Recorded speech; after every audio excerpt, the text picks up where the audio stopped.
तो आज के इस वीडियो में हम इनऑर्गेनिक केमिस्ट्री का जो केमिकल बॉन्डिंग वाला चैप्टर है उसी का एक टॉपिक है डाईपोल मूवमेंट, उसी के बारे में देखने वाले हैं। अगर आप इस वीडियो को अच्छी तरीके से देखते हैं तो डाईपोल मूवमेंट में सिंगल प्रॉब्लम नहीं होगी। और आज इसी लेक्चर में हम इसकी ट्रिक और साथ साथ नीट एग्जाम में आए हुए क्वेश्चन भी देख लेंगे। बहुत ही छोटा सा वीडियो होगा लेकिन बहुत ही ज्यादा प्रॉफिट देकर जाएगा। डाईपोल मूवमेंट में सिंगल प्रॉब्लम नहीं होगी। अगर इससे क्वेश्चन नीट में आता है तो आपका गलत नहीं होने वाला है। तो चलिए स्टार्ट करते हैं आज के इस वीडियो को और देखते हैं डाईपोल मूवमेंट। सबसे पहली बात आती है बच्चा कि हम डाईपोल मूवमेंट को रिप्रेजेंट कैसे करते हैं। तो डाईपोल मूवमेंट को हम रिप्रेजेंट करते हैं म्यू के जरिए। ये कुछ ऐसा आपको दिख रहा होगा, इसको हम बोलते हैं म्यू और इसी के जरिए हम क्या करते हैं, डाईपोल मूवमेंट को रिप्रेजेंट करते हैं। म्यू का बहुत ही सिंपल सा एक फार्मूला है, mu equal to delta into D. हम इसको mu equal to Q into D भी लिख सकते हैं। आई होप ये चीज आपको क्लियर हुई होगी। यहां पर जो म्यू है, mu is the bond dipole movement. ठीक, अब हम बढ़ते हैं आगे और देखते हैं जो म्यू है दो तरीकों से लिख सकता हूं। Number first, mu equal to 0। Number second, mu does not equal to 0। अगर मैं लिखता हूं म्यू इक्वल टू 0 तो जो कंपाउंड होगा वो नॉन पोलर होगा और नॉन पोलर होने के साथ साथ सिमेट्रिकल होगा। लेकिन अगर मैं लिखता हूं mu does not equal to 0 तो जो कंपाउंड है वो पोलर होगा और पोलर होने के साथ साथ नॉन सिमेट्रिकल भी होगा। अभी तक आपने ये देखा कि जो म्यू है, म्यू के जरिए हम डाईपोल मूवमेंट को रिप्रेजेंट करते हैं। इसको हम दो तरीकों से लिख सकते हैं। कौन सा तरीका क्या होगा, उसका कंपाउंड क्या होगा, ये हमने देख लिया। लेकिन अभी तक हमने ये नहीं देखा कि किसी कंपाउंड का म्यू हम निकालते कैसे हैं। भाई जब आपका म्यू निकलेगा तभी ना आप बता पाएंगे कि ये कंपाउंड नॉन पोलर है कि सिमेट्रिकल है। ठीक है, अब हम बात करते हैं कि म्यू कैसे निकालते हैं। तो पॉइंट नंबर फर्स्ट, देखिए यहां पर ये रूल क्या कह रहा है, इफ लोन पेयर हैव 0। अगर आपके पास क्या है, आपके पास नहीं, अगर कंपाउंड के पास लोन पेयर 0 है। अब यहां पर बात आती है भैया कि जो लोन पेयर है वो हमें कैसे पता चलेगा। तो कोई बात नहीं बच्चा, वैसे तो मैंने आपको बता रखा है, लेकिन अगर आपको नहीं आता तो मैं फार्मूला भी बता दूंगा। लेकिन अभी आप पॉइंट याद रखिए, इफ लोन पेयर हैव 0 तो जो म्यू है वो भी 0 हो जाएगा। और अगर जैसा कि मैंने अभी आपको बताया कि म्यू इक्वल टू 0 तो जो कंपाउंड है वो नॉन पोलर होगा और नॉन पोलर होने के साथ साथ सिमेट्रिकल भी होगा। अब मैं आपको बताता हूं लोन पेयर कैसे निकालते हैं। तो सिंपल सा फार्मूला है, lone pair equal to 1/2 valence electron on central atom plus minus negative charge plus, यहां पर माइनस है, minus positive charge minus hydrogen and minus halogen. अब देखिए ये फार्मूला अगर हम एग्जाम्पल के थ्रू समझेंगे तो और बेहतरीन तरीके से समझ में आएगा। अब यहां पर जो एग्जाम्पल है वो है BF3। इसका हमें बताना है कि म्यू क्या होगा, कंपाउंड कैसा होगा और साथ साथ हम लोन पेयर निकालना भी देख लेंगे। तो सबसे पहले लोन पेयर निकालते हैं, तभी ना हमें पता चलेगा कि इसका म्यू क्या होगा। तो देखिए लोन पेयर निकालने के लिए आपको यही फार्मूला लगाना है, 1/2। यहां पर जो सेंट्रल एटम के जो इलेक्ट्रॉन है वो कितने हैं, 3 हैं। अगर आप बोरान की बात करते हैं तो बोरान में जो सेंट्रल एटम के इलेक्ट्रॉन होते हैं वो 3 होते हैं और इस पर ना तो कोई पॉजिटिव चार्ज है, ना तो कोई निगेटिव चार्ज है और ना ही इस पर कोई हाइड्रोजन है। ठीक है, तो बचा क्या, इस पर हाइड्रोजन, और हाइड्रोजन इस पर कितने लगे हुए हैं, 3 लगे हुए हैं। ठीक है, तो जो इसका लोन पेयर निकल के आने वाला है वो आएगा 0। अगर आप लोन पेयर निकालेंगे तो इसका लोन पेयर कितना आएगा, 0 आएगा। और जैसे हमें ये पता चला बच्चा कि इसका लोन पेयर 0 है तो हम क्या बता सकते हैं कि इसका म्यू भी 0 होगा। और अगर म्यू 0 है तो बच्चा जो ये कंपाउंड है वो नॉन पोलर है और नॉन पोलर होने के साथ साथ क्या है, सिमेट्रिकल है। आई होप ये पॉइंट नंबर फर्स्ट तो समझ में आया होगा। अब मैं बात करता हूं पॉइंट नंबर सेकंड की। पॉइंट नंबर सेकंड जस्ट इसके अपोजिट हो जाता है, if lone pair does not equal to 0। अगर आपके पास जो लोन पेयर है वो 0 नहीं है तो म्यू भी डज नॉट इक्वल टू 0 हो जाएगा। और अगर mu does not equal to 0 है तो जो कंपाउंड है वो पोलर होगा और पोलर होने के साथ साथ नॉन सिमेट्रिकल भी होगा। एक एग्जाम्पल समझते हैं। ये जो एग्जाम्पल आपको सामने दिख रहा होगा PCl3, पहले तो मैं इसका निकालूंगा लोन पेयर। वही सिंपल सा फार्मूला लगाना है। यहां पर सेंट्रल एटम जो है वो है P और इस पर 5 इलेक्ट्रॉन होंगे। वैसे ही इस पर हाइड्रोजन कितने हैं, 3 हाइड्रोजन हैं।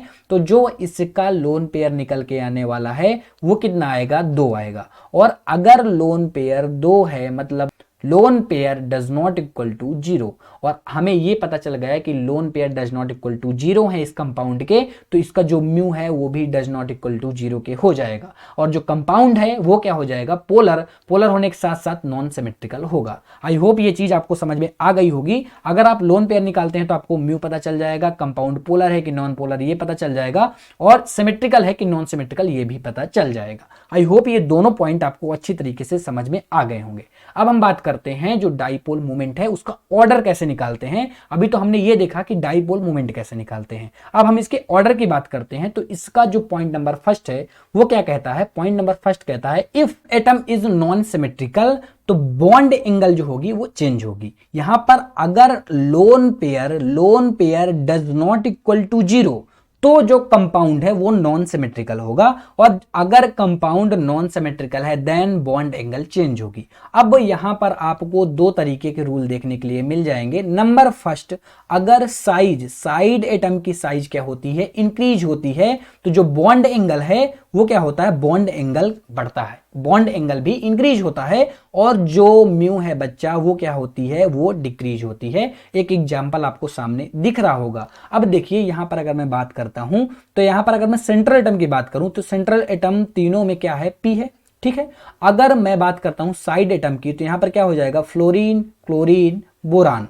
तो आप देखेंगे जो सेंट्रल एटम की साइज है वो लगातार क्या हो रही है, इंक्रीज हो रही है, और अगर सेंट्रल एटम की साइज इंक्रीज होगी तो जो डाइपोल मोमेंट है वो डिक्रीज होगा। इसीलिए PF3 की जो म्यू है वो क्या हो जाएगा, मैक्सिमम हो जाएगा, जबकि PBr3 का जो म्यू है वो क्या हो जाएगा, मिनिमम हो जाएगा, ठीक है। तो आपने इस कंपाउंड में क्या देखा, जो साइज ऑफ साइड एटम है तो वो क्या हो रही है, इंक्रीज हो रही है, और अगर वो इंक्रीज होगी तो जो डाइपोल मोमेंट है वो डिक्रीज होगा, और अगर डिक्रीज होगा तो ऑर्डर सामने ही आपके दिख रहा होगा, ठीक है। आई होप ये चीज समझ में आ गई होगी। अब मैं बात करता हूं इसी का पॉइंट नंबर 2 का सेकेंड रूल।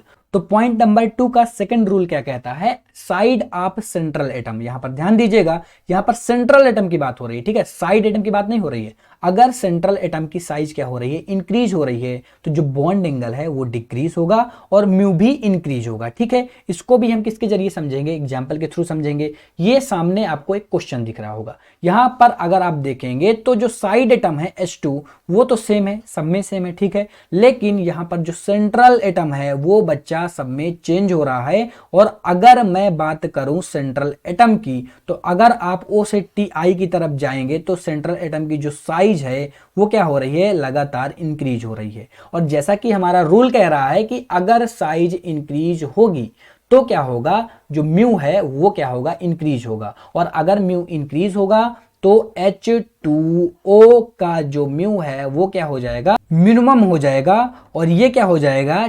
TeH2 क्या हो जाएगा बच्चा, ये मैक्सिमम हो जाएगा। अगर आप यहां पर देखेंगे तो ऑर्डर गलत लिखा हुआ है, सॉरी इस बात के लिए, आप इसको सही कर लीजिएगा, ठीक है। तो आई होप ये चीज आपको अच्छी तरीके से समझ में आ गई होगी, दोनों रूल अच्छी तरीके से समझ में आ गए होंगे। अब हम डाइपोल मूवमेंट ऑर्डर का थर्ड रूल देखते हैं।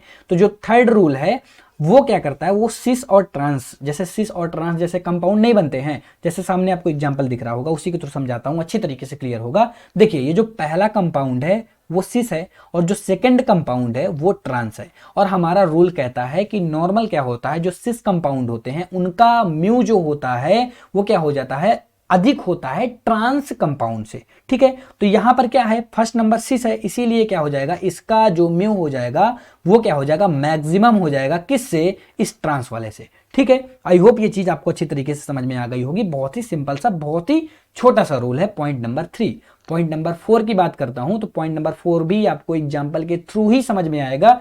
यहां पर आपको बेंजीन दिख रही होगी, बेंजीन में आप देखेंगे तो यहां पर 2 इलेक्ट्रॉन विथड्रॉइंग ग्रुप लगे हुए हैं, सभी बेंजीन में लगे हुए हैं। तो हमारा जो रूल है वो ये करता है बच्चा कि अगर आपको 2 इलेक्ट्रॉन विथड्रॉइंग ग्रुप दिखते हैं, कुछ ऐसे बेंजीन में अगर दिखते हैं, तो उनका जो रूल होता है वो ये होता है कि तो सबसे पहले जो म्यू होगा वो आर्थो का होगा, फिर मेटा का, और फिर पैरा का। कहने का मतलब मैक्सिमम जो म्यू होगा वो किसका होगा, आर्थो का होगा, और मिनिमम जो म्यू होगा वो किसका होगा, वो पैरा का होगा। कब होगा, जब 2 इलेक्ट्रॉन विथड्रॉइंग ग्रुप जुड़े हुए हैं। एग्जाम्पल आपके सामने दिख रहा होगा, ठीक है। अब मैं बात करता हूं नेक्स्ट पॉइंट की, पॉइंट नंबर 5 की। यहां पर अगर आप देखेंगे तो सेम पॉइंट नंबर 4 की तरह है, लेकिन थोड़ा सा डिफरेंट है। यहां पर दो तरीके के ग्रुप आपको देखने के लिए मिलेंगे। नंबर फर्स्ट जो कि एक्स है, एक्स क्या है, इलेक्ट्रॉन विथड्रॉइंग ग्रुप है, और वाई क्या है, इलेक्ट्रॉन डोनेटिंग ग्रुप है। ठीक है, जब आपको ऐसी कंडीशन देखने के लिए मिले तो इनका जो ऑर्डर होगा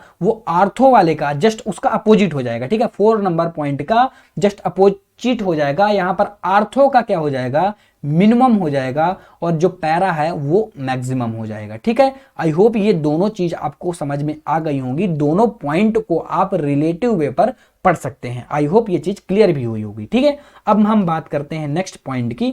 नेक्स्ट पॉइंट क्या है, एक दो एग्जांपल आपको सामने दिख रहे होंगे। अगर दोनों एग्जांपल में आप लोन पेयर निकालेंगे बच्चा, तो इनका जो लोन पेयर है वो इन दोनों में लोन पेयर प्रेजेंट है। कहने का मतलब ये है कि यहां पर lone pair does not equal to 0 है।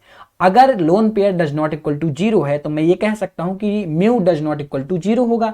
लेकिन यहां पर ये रूल जो अभी तक मैंने आपको बताया था ये इस पर नहीं लगता। क्यों नहीं लगता ये भी देख लीजिए। यहां पर इसलिए नहीं लगता कि अगर मैं इनका क्या बनाता हूं, स्ट्रक्चर बनाता हूं, तो अगर दोनों का मैं स्ट्रक्चर बनाया और दोनों स्ट्रक्चर में मुझे देखने के लिए क्या मिला कि इनका जो म्यू है वो टोटल 0 हो जा रहा है। ठीक है, लोन पेयर है लेकिन लोन पेयर एक दूसरे को क्या कर रहे हैं, लोन पेयर कैंसिल कर रहे हैं, और जो म्यू है क्या हो जा रहा है, म्यू यहां पर 0 हो जा रहा है। इसीलिए यहां पर mu does not equal to 0 नहीं होगा। ध्यान देने वाली बात यहां पर हो जाती है। आई होप ये चीज आपको अच्छी तरीके से समझ में आई होगी। ठीक है, अब पॉइंट नंबर 7 की बात करते हैं। यहां पर पॉइंट नहीं है, ये एक तरीके का एक्सेप्शन है। एक्सेप्शन कैसे है, देखिए एक सिंपल सा एग्जांपल आपको सामने दिख रहा होगा। अगर मैं पूछूं बच्चा कि इसका म्यू क्या होगा, तो आप देखेंगे कि यार यहां पर जस्ट अपोजिट लगा हुआ है, तो इसका म्यू तो यार 0 होना चाहिए। ये इसको कैंसिल कर देगा तो इसका म्यू जो हो जाएगा वो 0 हो जाएगा। लेकिन यहां पर भी इसका जो म्यू है वो 0 नहीं होगा। इसका mu does not equal to 0 रहेगा। ये एक तरीके का क्या है, एक्सेप्शन है। ठीक है, अब एक एक्सेप्शन और आता है PH3। ये एक्सेप्शन नहीं है, एक तरीके का रूल है। जो PH3 है इस पर डॉर्जन रूल लगता है। डॉर्जन रूल लगने के कारण जो इनका एटम है वो पोलर हो जाता है, और जो इनका बॉन्ड है वो नॉन पोलर हो जाती है। ठीक है, तो यहां पर देखिए एटम जो है वो तो पोलर है, लेकिन जो इनका बॉन्ड है वो नॉन पोलर है। इस कंडीशन में क्या हो जाएगा, जो इसकी बॉन्ड एंगल है वो क्या हो जाती है, मिनिमम हो जाती है। और अगर बॉन्ड एंगल मिनिमम हो जाएगी तो एक सिंपल सा क्वेश्चन यहां पर कर देते हैं। दो आपको कंपेयर दिख रही होंगी। अगर मैं PH3 की कंपेयर करता हूं PF3 से, तो होगा क्या, जो PH3 है उसका तो बॉन्ड एंगल क्या है, उसका तो बॉन्ड एंगल मिनिमम है। और अगर इसकी बॉन्ड एंगल मिनिमम है तो PF3 की बॉन्ड एंगल क्या होगी, मैक्सिमम हो जाएगी। और यही ऑर्डर आपको देखना है। यहां पर अक्सर कंफ्यूजन हो जाता है PH3 और PF3 में, लेकिन आप कभी कंफ्यूज मत होइएगा। PH3 जो है उस पर डॉर्जन रूल लगता है, इस कारण जो इसकी बॉन्ड एंगल है वो मिनिमम हो जाती है। आई होप ये चीज आपको अच्छी तरीके से समझ में आई होगी।